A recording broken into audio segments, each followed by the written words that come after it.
Sponsor by MD school Chirawa. आप देख रहे हैं चिड़ावा शिवनगरी। दोस्तों चैनल को सब्सक्राइब जरूर करें। धन्यवाद शिवनगरी का कि आप 1 महीने 10 दिन के बाद लगभग दोबारा आए हो, हमें याद किया आपने, इसके लिए भी आपको बहुत बहुत धन्यवाद। क्योंकि लंबे टाइम निकलने के बाद दोबारा जागे हो आप, अच्छी बात है। सबसे पहले तो मैं बता देता हूँ आपको कि आपने जो डीएसपी चिड़ावा, नमस्कार दोस्तों, आप देख रहे हैं चिड़ावा शिवनगरी। पिलानी के अंदर जो आरती का जो अभी जो मसला चल रहा है, उस विवाद ने अभी उसको तूल पकड़ लिया है। धरना प्रदर्शन पिछले कम से कम 7 से 8 दिनों से चल रहा है। अभी कल ही पूर्व विधायक राजगढ़ से जो मनोज न्यांगली वो भी आए थे, उन्होंने भी यहाँ पर न्याय की पुकार की थी, न्याय की मांग की थी। तो इसके बारे में हमने पिछले भी 3 वीडियो डाल चुके हैं और पूरी जानकारी लगभग आपके सामने रख चुके हैं हम। लेकिन अभी यहाँ पर पिलानी के अंदर भगत सिंह सर्किल के ऊपर धरना प्रदर्शन जारी है। तो धरने पर जो बैठे हैं उनसे बातचीत करेंगे कि अब उनकी और क्या मांगे हैं, क्योंकि कोर्ट में मामला पहुंच चुका है और न्याय की जो गुहार ये पहले भी लगा चुके हैं, एफआईआर दर्ज हो चुकी है। इसके बावजूद अब इनको आपके हिसाब से या हमारे हिसाब से इनको वेट करना चाहिए, क्योंकि न्यायिक प्रक्रिया है वो चली रही है। तो उसके आगे और इनकी क्या राय है वो जानेंगे अपन। तो आइए बातचीत करते हैं यहाँ पर धरने प्रदर्शन पर जो बैठे हैं उनसे और जानते हैं कि उनकी क्या मांगे हैं। और सभी को राम राम। हम भी यही चाहते हैं कि आरती को न्याय मिले और न्याय मिलना भी चाहिए। तो समुद्र जी, क्या मांगे रहेंगी आपकी और ये जो प्रक्रिया चल रही है, क्या आपको नहीं लगता कि जो आपने हाईकोर्ट में जब केस चला गया है तो हमें उसका वेट करना चाहिए, क्योंकि न्यायपालिका पर तो अपने विश्वास करना ही पड़ेगा। देखो, न्यायपालिका का हम पूर्ण विश्वास करते हैं, लेकिन मैं इस बात का खंडन करता हूं कि हाईकोर्ट में मुकदमा कैसे गया। अभी बिल्कुल मुकदमा हाईकोर्ट में गया ही नहीं। अभी इसने हमारी एफआईआर के विपरीत पिटीशन लगाई थी कि एफआईआर रद्द हो। डॉक्टर जी हैं ये, बड़े चालाक और मर्डर टाइप के डॉक्टर हैं ये। मैं इस क्लवर हॉस्पिटल को कत्ल खाना या कत्ल वर्ष हॉस्पिटल नाम देता हूँ, क्योंकि जब डॉक्टर साहब आपको गुमराह कर रहे हैं कि हाईकोर्ट में ये मुकदमा चला गया है, तो आप उनके ये डॉक्यूमेंट्स लेना, आप कौन सा किस हिसाब से आपको मुकदमे को आप कोर्ट में ले गए, जबकि इन्वेस्टिगेशन थाने का भी नहीं हुआ है, मेडिकल टीम का भी नहीं हुआ है। मेडिकल टीम भी अभी तक पूरा आपका एसपी साहब ने जो मेडिकल टीम बिठाई है उसका क्या अभी तक क्या रहा? वो चल रहा है। अभी मेडिकल टीम है, वो अपना कार्य कर रही है और वो मेरे हिसाब से ईमानदारी से काम करेंगे। लेकिन कोर्ट का मैं आपको बार बार बता देता हूँ, कोर्ट में मुकदमा अभी नहीं गया है और ऐसी कोई बातें नहीं है। और ये हमारा जो धरना प्रदर्शन है ये अनिश्चितकालीन के लिए हमने रखा है, आरती न्याय संघर्ष समिति के नाम से, जो भगत सिंह चौक पे किया है। तो ये मानो कि भगत सिंह की जो धारणाएं थी उसी धारणाओं पे ये संघर्ष समिति संघर्ष करेगी जब तक बच्चे को न्याय नहीं मिलेगा। अन्य जितने भी हमारे पास में जो भी परेशान आए हैं क्लबरस हॉस्पिटल से होकर के, उन लोगों की समस्या भी हम सुन रहे हैं। उन सभी पे मॉनिटरिंग अगर सही तरीके से न्याय नहीं देंगे तो हम संघर्ष जारी रखेंगे। जैसे आप बता रहे हो कि हमारे पास अन्य लोग भी आए हैं, तो मेरी एक कल परसों एक बात हुई एक रिंकू सागवान से, तो उन्होंने एप्लीकेशन दी थी थाने के अंदर, लेकिन उसके ऊपर एफआईआर दर्ज नहीं हुई और शायद उन्होंने वो मैटर वापस भी ले लिया है। जी, आपके चैनलों के माध्यम से पता लगता है कि संघर्ष समिति पैसे के लिए बैठी है। मैंने कुछ वीडियो देखे थे, कौन सा चैनल है मेरे को ध्यान नहीं, लेकिन कोई बच्चे बताते हैं। लेकिन मैं कहता हूँ कि थाने वालों ने या चैनल वालों ने किसी ने पैसे ले लिए होंगे, लेकिन ये संघर्ष समिति उन संघर्षशील लोगों की समिति बनाई हुई है जो शायद मेरे हिसाब से इतिहास के पन्नों पे शेखावटी के लिखा जाएगा कि ये संघर्ष समिति कौन सी है। ये पैसे के लिए नहीं रेंगती है, न्याय के लिए रेंगती है और न्याय करवा के रहेंगे। ये संघर्ष समिति का एक, जैसे सोशल मीडिया पे कहा जा रहा है कि एक जातिवाद हो गया है ये, क्योंकि राजगढ़ से जो पूर्व विधायक है तो वो भी शेखावत है और ये मामला भी शेखावत है। तो कहाँ आपको कैसा नहीं लगता कि राजगढ़ के विधायक का यहाँ पर आना और जो क्षेत्रीय विधायक है उनके प्रति आप सब कहना? देखो, राजगढ़ के विधायक को मैं बताता हूँ, राजगढ़ के जो विधायक मनोज न्यांगली पूर्व विधायक हैं, वो जन जन के लाडले हैं, जन जन की आवाज सुनते हैं। तो वो लोकप्रिय एक जननेता है, नहीं कि ये राजनेता जो हमारे यहाँ मान लो, यहाँ भी हमारे जेपी जी चंदेलिया हैं, वहाँ पे भी हैं। जेपी चंदेलिया जी ने हमारे को आश्वासन दिया है जरूर 26 तारीख के बाद में मैं आपके साथ, उनके खिलाफ ही यहाँ पर कुछ शब्द कहे गए हैं। अब शब्द तो किसी ने नहीं बोला, ये बोला है कि विधायक जी ने हमारा मुद्दा क्यों नहीं उठाया। तो हमने कल उस तारीख, मतलब कल 19 तारीख को हमने उनसे बात की, उन्होंने आश्वस्त किया है हमारे को कि वो आपका मुद्दा उठाएंगे और न्याय के लिए हम साथ खड़े होंगे। और डॉक्टर कृष्णा पूनिया जी जो राजगढ़ विधायक है, उसका हमारे को कोई स्टेटमेंट नहीं आया है लेकिन आपने संपर्क किया गया कृष्णा विधायक से? बिल्कुल जाकर के आए हैं, 2 बार जाकर के आए हैं। उन्होंने बोला जरूर है लेकिन हमारे सामने न तो कॉल किया है न और हमारा उनके पास कोई स्टेटमेंट आया है। और अपशब्द की बात आती है तो अपशब्द हमें न तो चंदीला जी को बोलेंगे न और किसी को, क्योंकि अपशब्द बोलना हमारी न्याय संघर्ष समिति के नियमों के विरुद्ध है। अभी जैसे सोशल मीडिया पर काफी प्रचार प्रसार किया जा रहा है और काफी लोग आपके साथ भी आ रहे हैं। एक बात आपने जाति की कहा है, मैं बोलता हूं कि विधायक जी ने भी कल ये कहा था और हम भी बार बार कह रहे हैं कि अगर वो 50% भी ये लिख देना कि मैं जाटों का इलाज फ्री करूंगा, न्याय संघर्ष समिति अपना समर्थन डॉक्टर के साथ देगी। जातिवाद का नाम है, जाटों का नाम कहीं नहीं लिया गया। डॉक्टर ने खुद ने किया है, डॉक्टर है ये खुद ये भ्रमित कर रहा है लोगों को। एक जाट समुदाय से डॉक्टर है, ये हमारे को पता नहीं था लेकिन इसने पता लगा दिया कि डॉक्टर की कोई जात नहीं होती है। डॉक्टर को हम भगवान समझते हैं लेकिन ये शैतान है, ये बातें करता है, उनसे हमारा पता लगता है। पायल जी, अनिल जी, पायल जी जाटों में है, वो ये चौधरी जी ये हैं, रोहतास जी पंगाड़ हैं, चौधरी हैं, देवकी जी देवना है, चौधरी हैं, रिंकू सांगवान चौधरी हैं। मतलब 90% इसने जाटों को ही मारा है। मेरे जाट भाई हैं, आपके साथ सभी लोग बैठे हुए हैं। बिल्कुल बैठे हुए हैं, गुज्जर भी हैं, चौधरी भी हैं, मेघवाल भी हैं, जोगी जी भी हैं, नायक समाज का पूरा समर्थन है, ब्राह्मण महासभा का पूरा समर्थन है। तो ये जो है डॉक्टर साहब अगर अपने इन बयानों को अगर ये उल्टा सीधा करके जोड़ के और जाति विशेष से जोड़ते हैं तो वो बहुत ही गलत है।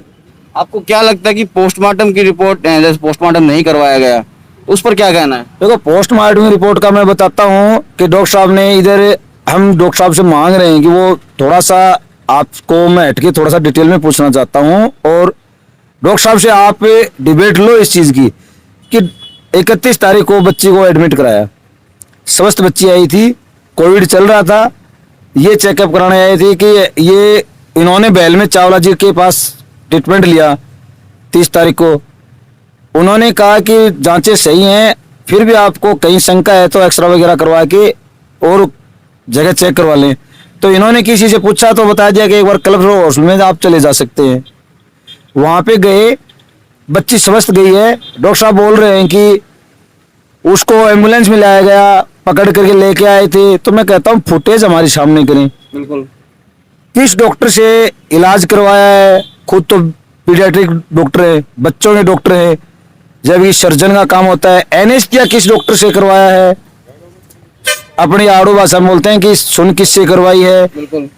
तो ये डॉक्टर ने जो पेट का इलाज किया बताया, तो पेट का इलाज किया तो हाथों में प्लास्टर क्यों है, पैरों में बांध रखा था, पैरों को क्यों बांध रखा था, ये बातें पूछी जाए। रही बात आपने क्या पूछा कि पोस्टमार्टम क्यों नहीं करवाया, पोस्टमार्टम में उस अवस्था में नहीं थे, गरीब परिवार से है, इसका आप पैर देखो अपंग है।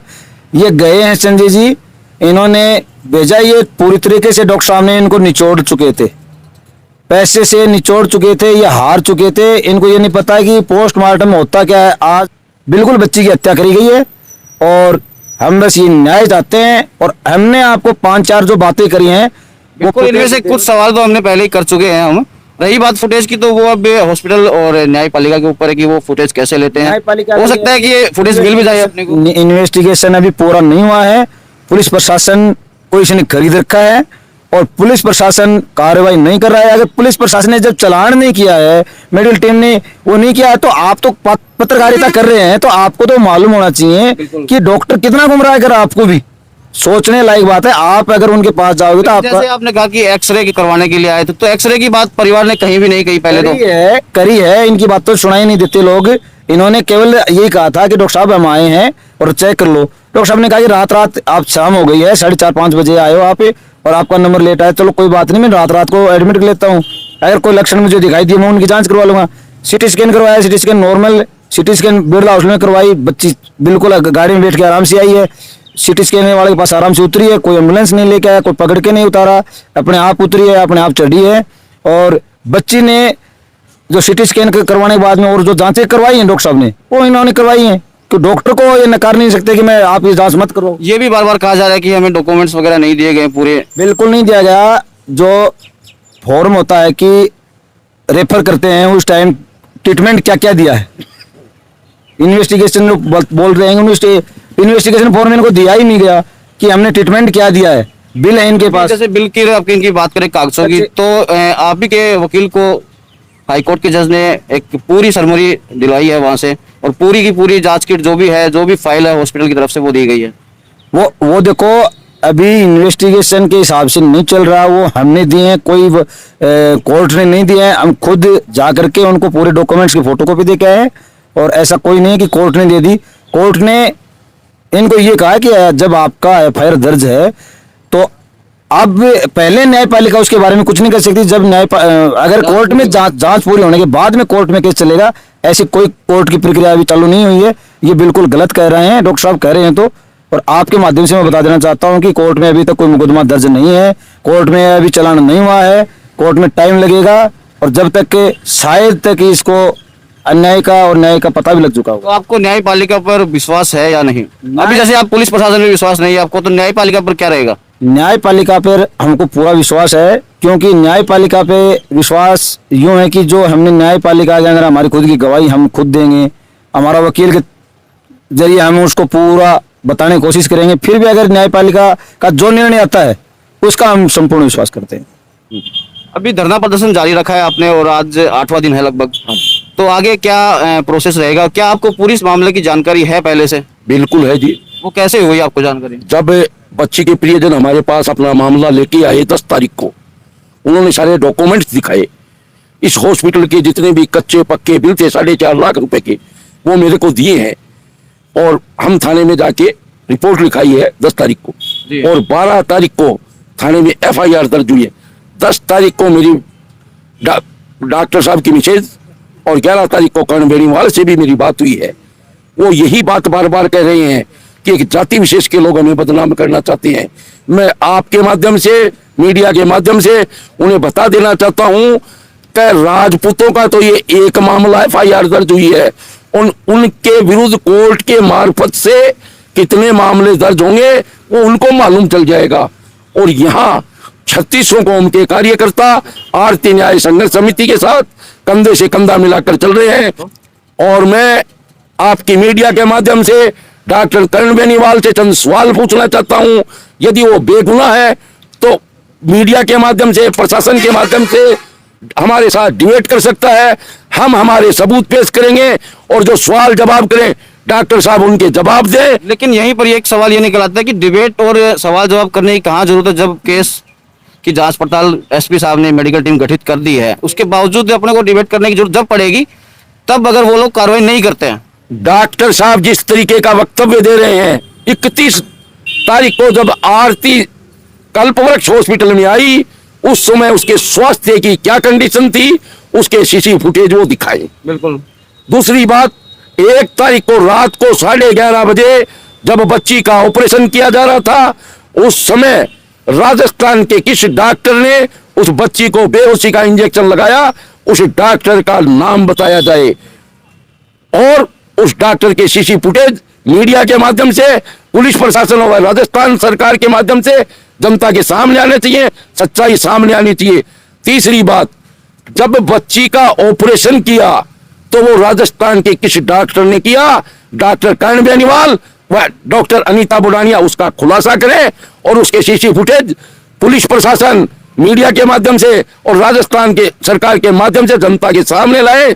और सबसे बड़ी मांग तो थी, जब बच्ची का ऑपरेशन किया गया और ऑपरेशन के बाद उसको ऑपरेशन थिएटर में शिफ्ट कर दिया गया, उसके बाद इनके प्रियजनों ने जब बच्ची से मिलने की मांग की, तो ऐसा कौन सा षड्यंत्र डॉक्टर साहब छुपाना चाहते थे जो 3 रोज तक बच्ची को मिलने नहीं दिया, और एक ही मांग करते रहे कि पैसे ले आओ, बच्ची को मैं ठीक कर दूंगा।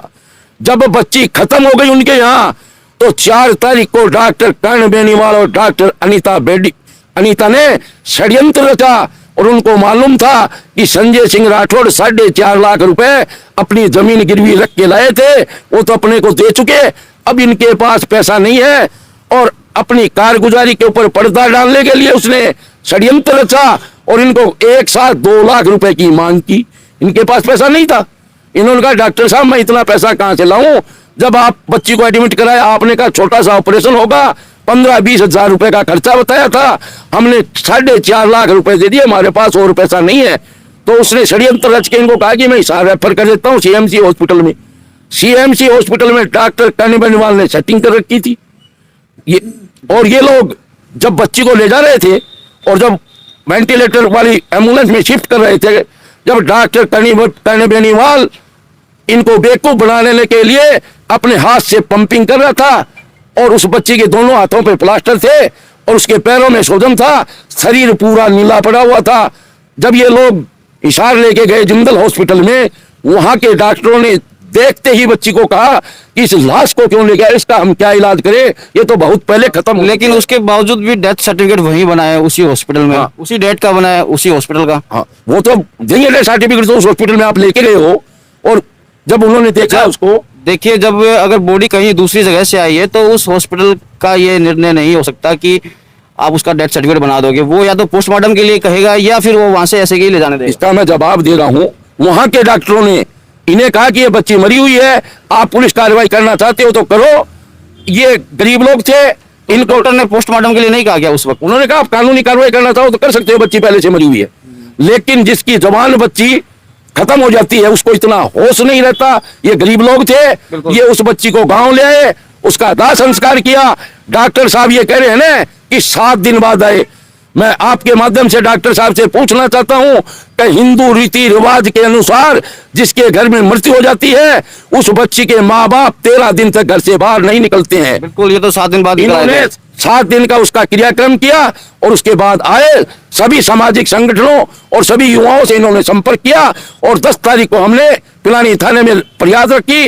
उन्होंने जांच करके 12 तारीख को इसके विरुद्ध मुकदमा दर्ज किया है। और जैसे बहल हॉस्पिटल में हम लोग गए तब उन्होंने बताया कि हमारे पास बच्ची सुबह 4 बजे भी आई थी। हाँ बिल्कुल गई तो थी। 4 बजे जाने का और फिर ऐसी क्या प्रॉब्लम थी कि 4 बजे जाना पड़ा? और जी बच्ची की तबीयत बुखार वगैरह थी उसके लिए गई, तो इसमें कौन सी दिक्कत है? बहल के डॉक्टर अब भी तैयार है स्टेटमेंट देने के लिए। वो नॉर्मल बता रहे हैं बच्ची को, केवल उन्होंने उनके पास जांच के साधन नहीं थे। उन्होंने कहा कि भाई ये महामारी फैल रही है, आप अपनी बच्ची की कहीं और जांच करवा लो, बाकी बच्ची के कोई ज्यादा तकलीफ वाली अभी बात सोशल मीडिया पे जैसे आप ही कुछ लोगों के द्वारा कहा जा रहा है कि बैल वाला डॉक्टर भी मिला हुआ हो सकता है। नहीं नहीं नहीं, बिल्कुल नहीं। ये डॉक्टर कर्ण बेनीवाल झूठी अफवाहें फैला रहा है, कभी बैल वाले डॉक्टर का नाम ले रहा है, कभी जिंदल वाले डॉक्टर का नाम ले रहा है एम्बुलेंस अपना वाले गुनाह छुपाने के की लिए। एम्बुलेंस वाले की बात करें तो 18,500 रुपए परिवारजनों ने बताया कि हमसे 18,500 रुपए लिए। जब एम्बुलेंस वाले से बातचीत हुई तो वो बता रहे हैं कि 12,000 रुपए लिए हमसे। उसने 18,500 रुपए लिए हैं।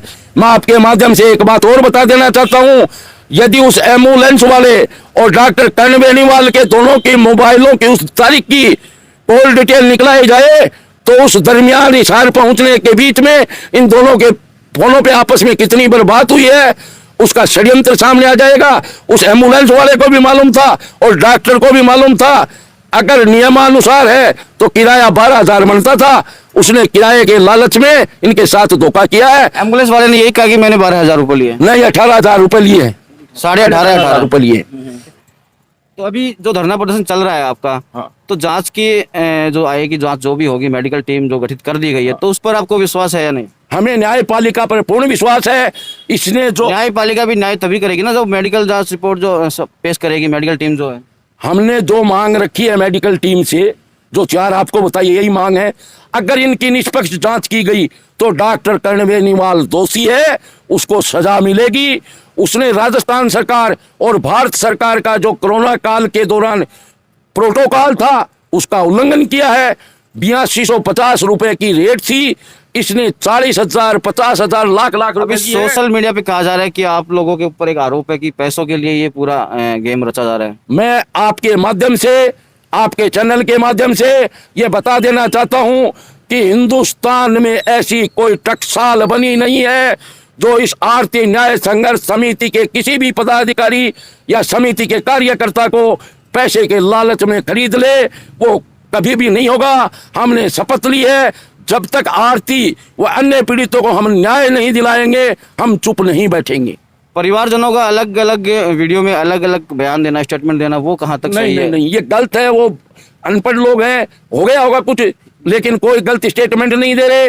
एक ही स्टेटमेंट है कि इन्होंने हमसे पैसे लूटे हैं आरती के और पिताजी आरती की ने हत्या की है। आरती के पिताजी ने शुरू में कहा कि खांसी जुकाम थी बच्ची को, उसके हाँ, बाद कहा कोई तकलीफ नहीं थी। हाँ।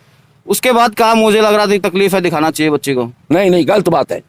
आप बैल के डॉक्टर का स्टेटमेंट ले लीजिए। उनका भी हमारे पास है, आरती के परिवार का भी है और डॉक्टर का भी है और एम्बुलेंस वाले का भी है। डॉक्टर साहब बार बार जो दे रहे हैं ना स्टेटमेंट, हम भी उनको सुन रहे हैं। वो जो चाटुकारिता करते हैं और पैसे दे के जो चूरू जिले से चैनल बुला रहे हैं और अपना रख रहे हैं तो सपोर्ट, क्या गलत है। क्या सभी लोग डॉक्टर के साथ मिले हुए हैं क्या? डॉक्टर साहब जो गरीब जो भी है उनसे 32 करोड़ की लूट खसोट की है और 32 करोड़ बहुत ज्यादा होते हैं। 32 करोड़ सबूत है हमारे पास, हमने समिति को दे दिए हैं। जो मेडिकल टीम आई उसको तमाम सबूत दिए हैं, इसमें कोई मीन मेख नहीं है, इसकी जांच भी करवाएंगे। तो ये सब कोरोना काल के हैं या पहले के हैं? कोरोना काल के 1.5 महीने के 32 करोड़ का बहुत ज्यादा हो गया। क्या पूरे झुंझुनू जिले के पेशेंट उन्हीं के पास थे? हरियाणा के भी थे, राजगढ़ के थे भी पिलर। मैं एक और पूछना चाहता हूँ मीडिया के माध्यम से, जो डॉक्टर साहब ने पेशेंटों को एक दिन का 40 50 हजार का बिल दे रखा है, क्या डॉक्टर साहब ये बता सकते हैं कि वो दवाई का स्टॉक उनके पास था या नहीं? उसके बिल दिखा सकते हैं क्या प्रशासन को? और जितने भी लोगों को उन्होंने बिल दिए हैं दवाइयों के, वो सब कच्चे बिल है, जीएसटी का एक भी बिल नहीं है उसने, नहीं है कोई भी। एक भी नहीं है डॉक्टर साहब का, एक भी बिल आप दिखा दो। जिसको भी दवाई का बिल दे रखा है कंप्यूटर से निकाला हुआ है, उस पर कहीं भी जीएसटी के नंबर या उस बिल में जीएसटी का जो जोड़ते 18% वो जुड़ा हुआ हो तो हम मान जाएंगे।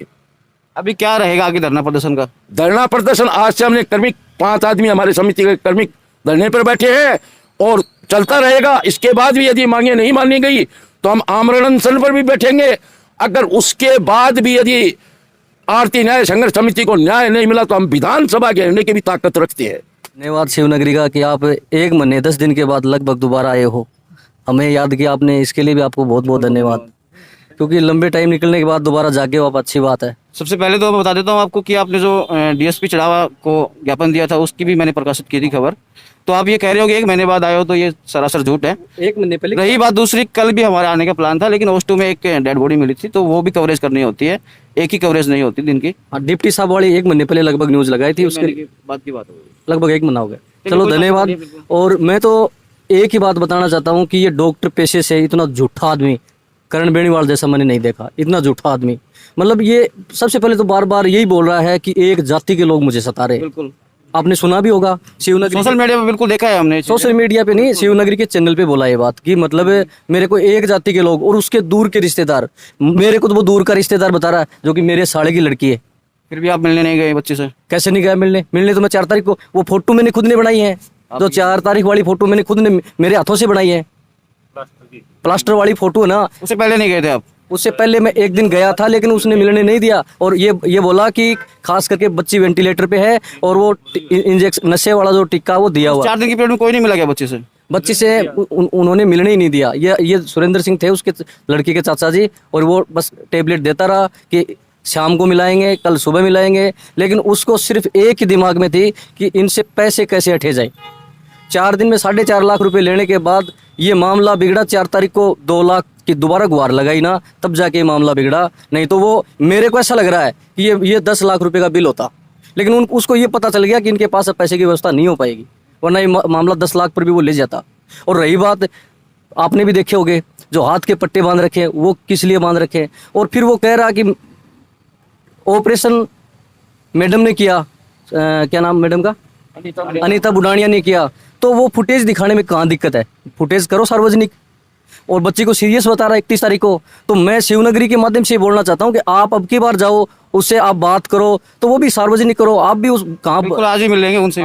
तो आप उसको ये पूछो कि जो आरती संघर्ष समिति है वो डॉक्टर साहब आपको ये पूछ रही कि आपने ट्रीटमेंट अच्छा किया, तो आपके क्या और क्या सवाल रहेंगे डॉक्टर से? मेरे तो सवाल यही हैं कि मैं तो भगवान से प्रार्थना करता हूँ और इस पिलानी क्षेत्र की पब्लिक से हाथ जोड़ के रिक्वेस्ट करता हूँ, हाथ जोड़ के प्रार्थना करता हूँ कि इस डॉक्टर से बचें। सवाल क्या रहेंगे डॉक्टर से? डॉक्टर से सवाल यही है कि एक तो जो उन्होंने रोजाना कौन सा ट्रीटमेंट दिया वो हमें हमारे डॉक्यूमेंट्स दिखाए जाएं। उस डॉक्टर ने, अगर वो सही है तो डॉक्टर को डॉक्यूमेंट्स दिखाने में कहाँ दिक्कत है? बिल्कुल, ये तो आप भी मानते हो ना। बिल्कुल। ये तो मेरी एक खुली चुनौती है डॉक्टर के लिए कि उन्होंने अच्छा ट्रीटमेंट दिया, वो बोल रहे हैं कि ऑपरेशन अच्छा हुआ और गार्जियनों की गलती से वो मर गई। तो हम तो खुद तो डॉक्टर थे ही नहीं। एक तो हमारा रूटिशन में जो ट्रीटमेंट क्या दिया गया वो सवाल है। दूसरा, बच्ची के हाथ के पट्टे किस लिए बांधे गए? हाथ का तो कोई ट्रीटमेंट ही नहीं था, हाथ में उसके कोई प्रॉब्लम भी नहीं थी। हाथों में प्लास्टर, पैरों में प्लास्टर, और उसके चेहरे पे पट्टी बांध रखी, वो भी अभी मेरे मोबाइल में मैं दिखा सकता हूँ। तो ये चीज है ना, आप उससे सार्वजनिक क्यों नहीं कराते आप? बिल्कुल, ये पूछेगा दोबारा। पट्टी का तो आपने पहले ही पूछा था, उन्होंने कहा था कि कच्ची पट्टियां बांधी हुई है। कच्ची नहीं, एकदम बोरी की तरह कस के बांध रखी उसने।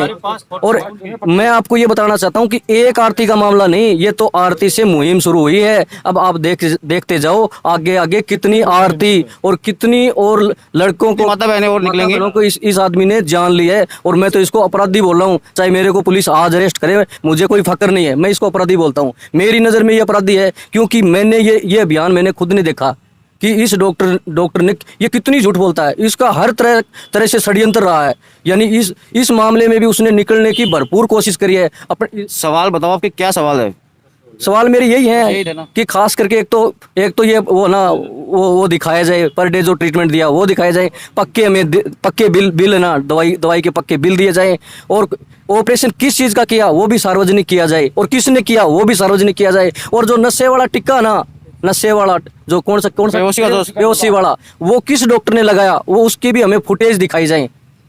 मेरी तो यही आप सबसे शिवनगरी के माध्यम से मेरी यही सवाल है। हमें आरती के गार्जियनों ने 40,000 रुपए दिए हैं, ये उसके साले सुरेंद्र के और इनके भी ये सवाल जवाब रहे कि 40,000 रुपए लिए। तो मैं ये कहना चाहता हूँ कि उसके हॉस्पिटल में एक दिन 40,000 रुपए में कोई आदमी नहीं रह सकता। ऑपरेशन के नाम पे अगर एक दिन में कोई 40,000 रुपए में अगर रह जाए ना, तो मैं चैलेंज के साथ कहता हूँ। अभी क्या रहेगा यहाँ पे, क्या सीन है? यहाँ पे सीन ये है कि मैंने पिक्चर्स देखी हैं जब बच्ची को लेके जाया जा रहा था शिफ्ट करने के लिए, तो वो पिक्चर्स देखी, उसमें क्लियर दिख रहा है। क्योंकि हम लोग तो, मैं रेप विक्टिम्स की भी हेल्प करती हूँ, तो मैंने डेड बॉडीज भी बहुत देखी हैं। और मेरा मतलब ऑलमोस्ट पिछले 2017 से मैं इसी चीज़ पे वर्क कर, तो जब मैंने पिक्चर्स देखी और जब मैं परिवार से मिली, तो मुझे कहीं ना कहीं लगा कि हाँ, इनके साथ गलत हुआ है और इनको इंसाफ क्या था पिक्चर्स में, क्या था ऐसा? पिक्चर्स में आप खुद देख सकते हैं। पिक्चर्स में ऑलमोस्ट लग रहा है कि डेड बॉडी है वो जो मैंने एक पिक्चर देखी थी, तो उसमें डॉक्टर है, वो एक ग्रीन कलर का पंप सा है वो लेके जा रहे हैं। तो उसकी क्या होता है वो पंप सा? आपको तो पता ही होगा ना इसका मतलब। नहीं, मुझे इतना ज़्यादा, क्योंकि मैं मेडिकल टर्म से नहीं हूँ, बट मैंने जैसे हमारी डॉक्टर टीम, क्योंकि हमारे इसमें एनजीओ में भी वर्क करती हूँ, तो मैंने उनसे पूछा, तो वो बोलते हैं कि उसको ऑक्सीजन देने के लिए या मतलब शायद जितना मुझे लगता है कि वो एक दिखावा करने के लिए। बिल्कुल हो सकती है वो डेड बॉडी हो, बिल्कुल हो सकती है। लेकिन जब उनको एम्बुलेंस में शिफ्ट किया गया, तो एम्बुलेंस, डॉक्टर के कहे मुताबिक बता रहा हूँ मैं, उन्होंने कहा कि उनके जो परिवार के जो उनके साथ में थे एम्बुलेंस में, उनको एम्बुलेंस वाला जो है वो उसके आगे की प्रक्रिया है। हमने एम्बुलेंस वाले को सब बताया था कि ये वेंटिलेटर की ये सिचुएशन है, ऐसा रखना है मैं पूरा। एक चीज बोलना चाहूंगी कि चलो, आप एक जातिवाद का और एक पैसों का भी शायद हम नहीं कहते, ये आप ही लोगों के द्वारा सोशल मीडिया पे ही कहा जाता है। आपने पूछा, आपने जो सवाल पूछा, तो मैं उस पर यही कहना चाहती हूँ कि ये एक जातिवाद की बात अपन बाद में करेंगे, पहले जो आरती का केस नहीं है। मैं कल भी आई थी, मैं काफी टाइम से, ये भी आप बात करेंगे अपन, लेकिन पहले जब अपन बात करेंगे, डॉक्टर ने जब एम्बुलेंस में शिफ्ट किया है, वेंटिलेटर की पूरी सेटिंग बताई है एम्बुलेंस वाले को, एम्बुलेंस इनके द्वारा बुलाई गई थी, ठीक है ना? होता क्या है कि जब एक पेरेंट्स होते हैं, जबकि आपने अगर उनका इंटरव्यू लिया होगा, तो आपको उनका पता होगा कि किस तरीके से वो लोग हैं, किस जगह से वो लोग आते हैं, उनको इतना नहीं पता होता है। और पेरेंट्स की बात नहीं कर रहे हैं अभी अपन, एम्बुलेंस वाले की बात कर रहे उसी हैं। चीज पे आ रही हूँ मैं। जब आपको ये बताया जाता है कि आपके परिवार की बच्ची की कंडीशन में भी डॉक्टर ने ये बोला होगा कि है ना बहुत ज्यादा इतनी खराब है, तो वो एक जो उनका सोचने समझने की जो शक्ति होती है ना, वो वहीं खत्म हो जाती है। तो उनको ना तो ये समझ आ रहा होगा, और जब वो बच्ची की, जब हम फोटो देख के इतना परेशान है, जयपुर से हम लोग आए हुए हैं, तो आप सोच के देखिए कि उन पेरेंट्स पे क्या बीती होगी कि है ना, मतलब उनको तो ये लग रहा होगा ना कि बस कैसे, जैसे मेरी बच्ची जैसे हॉस्पिटल में आई थी खुद चल के, वैसे शायद उस हॉस्पिटल से और खुद चल के घर पे चली जाए। कोई भी पेरेंट्स, मैं हूँ या आपके भी कोई भी हो, वो ये नहीं सोचेगा, ये बिल्कुल नहीं सोचता है कि है ना, जब हम हॉस्पिटल लेके आते हैं और एक डेड बॉडी लेके जाएंगे, वो एक खुद में ही एक शॉकिंग वो रहता है। मैंने आपके माध्यम से ही मुझे पता चला है कि डॉक्टर हैं वो इस तरीके के स्टेटमेंट दे रहे हैं, जिसको मैं निंदनीय ही कह सकती हूँ, क्योंकि वो एक गुमराह करने की कोशिश कर रहे हैं। क्योंकि अभी परत खुलती जा रही है। पहले एक आरती थी, आरती तो चली गई, पर उसने जो एक प्राइवेट हॉस्पिटल, आपने सुप्रीम कोर्ट जो दिल्ली है उनका भी स्टेटमेंट देखा होगा कि ये लूट की दुकानें बन चुकी हैं, इनको बंद होना चाहिए।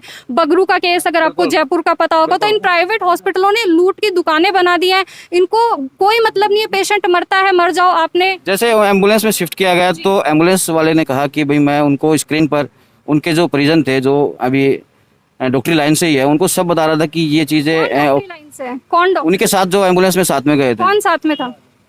एक मिनट पहले इनसे बात कर लेते हैं, आपसे भी करो। नहीं क्या कर, एक मिनट पहले हम लोग क्या कर रहे थे? फर्स्ट ईयर में है, वेटनरी डॉक्टर है, उससे आप फर्स्ट ईयर में है, फर्स्ट ईयर है, उसका आप क्या बताएंगे? वेटनरी डॉक्टर अलग होता है और क्लास, क्योंकि आप खुद देख रहे हैं कि पिछले 2 साल से कोविड है, फर्स्ट ईयर का ये स्टूडेंट है, तो डॉक्टर आप सोच सकते हैं कि गुमराह करने का वो एक पॉइंट टू पॉइंट, एक जानवरों का डॉक्टर भी नहीं बना। ये फर्स्ट ईयर आप देख रहे हैं कि 2 साल से स्कूल कॉलेज बंद पड़े, तो इनको क्या नॉलेज आई होगी? मैं इनको वेटनरी ना मान के 12th का साइंस का स्टूडेंट बोल सकती हूँ। तो इस चीज को मैं बिल्कुल सरासर यहाँ आपके सामने खंडन करती हूँ उनके इस स्टेटमेंट का। ये 12th के स्टूडेंट है। अगर आप मुझे मेरी बात करेंगे, मैंने इतने केस देखे हैं मेरे हॉस्पिटल में, डॉक्टर से मेरी टीम भी, हम लोग कोविड में काम कर, मैं फिर भी मैं नहीं बता सकती हूँ कि क्या टर्म कैसे है। तो आप कैसे इस बच्चे के स्टेटमेंट को आप उसको ऑन रिकॉर्ड चीजें बोल सकते हो? तो ये तो एक शर्म वाली बात है डॉक्टर बेनीवाल जो भी हैं वो उनकी। तो मैं आपके माध्यम से डॉक्टर बेनीवाल को बोलना चाहूंगी कि इस तरीके की आप जो स्टेटमेंट दे रहे हैं वो मायने नहीं रखते। आप मीडिया में कुछ भी बोले, हम लोगों ने जस्टिस फॉर राजगढ़ की बेटी आरती हम लोगों ने ट्विटर पे चला रखा है, उसमें आप देखेंगे उसमें मुस्लिम, हिंदू, सर्व समाज के लोग, ईसाई सब है। तो आप इसको धर्म का एंगल ना दें, आप पर्टिकुलर एक अपनी कम्युनिटी को अट्रैक्ट करने के लिए कि भी मैं उस समाज से हूँ, आप मुझे बचाओ, वो काम आप मत करो। आपके समाज के लोग भी हमारे साथ शामिल हैं, बेनीवाल हो तो बेनीवाल सरनेम के लोग भी हमारे यहाँ धरने पे आए हुए हैं। तो मैं उनको ये इसको जातिगत रंग ना दे। जैसे बहल में इन्होंने फर्स्ट ट्रीटमेंट लिया था, तो वहाँ पर भी जो वहाँ के डॉक्टर है उनके द्वारा बताया गया कि बच्ची को कुछ ज़्यादा प्रॉब्लम नहीं थी, उसके बाद भी रेफर किया गया। तो रेफर करना कहाँ तक उचित है? सर अगर आपके पास बेटर अपॉर्चुनिटीज या बेटर फैसिलिटीज नहीं है तो वहाँ पे आप शिफ्ट कर सकते हैं, या रेफर हम लोग बोले तो वो कर सकते हैं। अगर सपोज जब नॉर्मल चीजें हैं तो रेफर करने की, बड़े हॉस्पिटल में रेफर करने की। अगर आपको खांसी जुकाम है तो एम्स में जाएंगे क्या आप? सर एम्स की बात नहीं है, जो नॉर्मल, अगर आप सोचे एक क्लिनिक है, अगर नॉर्मल सपोज करो कि मुझे अगर नॉर्मल खांसी जुकाम है और मैं कोरोना टाइम पे हूँ, तो आप क्या कहेंगे कि बेस्ट से बेस्ट जो आपको लगे, मतलब आप चाहे एम्स ही नहीं और भी अगर आपको लंदन, अमेरिका, कहीं का भी बेस्ट हॉस्पिटल लगे, आप एक बार वहां पे जांच करा लो, कहीं आपको कोरोना तो नहीं है। तो ये उन्होंने तो जांच कहीं भी हो सकती है, आरटीपीसीआर तो अपने सरकारी हॉस्पिटल में भी हो सकती है। सर कहीं पे भी हो सकती है, पेरेंट एज अ पेरेंट वो उनकी चॉइस होती है, उस पर हम लोग क्वेश्चन मार्क नहीं लगा सकते कि आप अपने बच्चे को कौन से हॉस्पिटल में दिखाओगे। ये उनका मैं दुर्भाग्य कहूंगी कि किसी ने अगर उनको ये हॉस्पिटल रेफर कर दिया तो ये उनका बहुत बड़ा दुर्भाग्य है कि वो अपनी सही बेटी हॉस्पिटल का नाम तो परिवार वालों ने लिखा है कि हमें कलपक्ष में रेफर करें। ये हॉस्पिटल जो बहल का है उनका स्टेटमेंट है। ये ऐसा नहीं हो सकता सर, ये उस हॉस्पिटल के डॉक्टर का स्टेटमेंट है जो हमारे पास वीडियो में।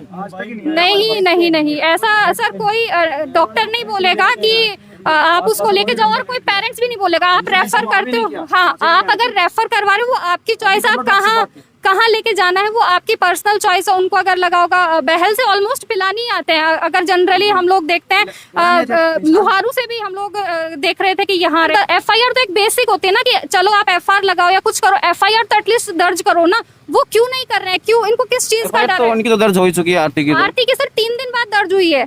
आप 10 तारीख को एफआईआर लेके जा रहे हो, वो 3 दिन बाद क्यों? सुप्रीम कोर्ट का आदेश ही पता हुआ एफआईआर दर्ज होनी चाहिए या नहीं होनी चाहिए? क्या चीज सर? एफआईआर दर्ज नहीं करवा सकते आप, मेडिकल जो भी टीम है वही जांच करेगी, मेडिकल पे ही जाएगा पूरा।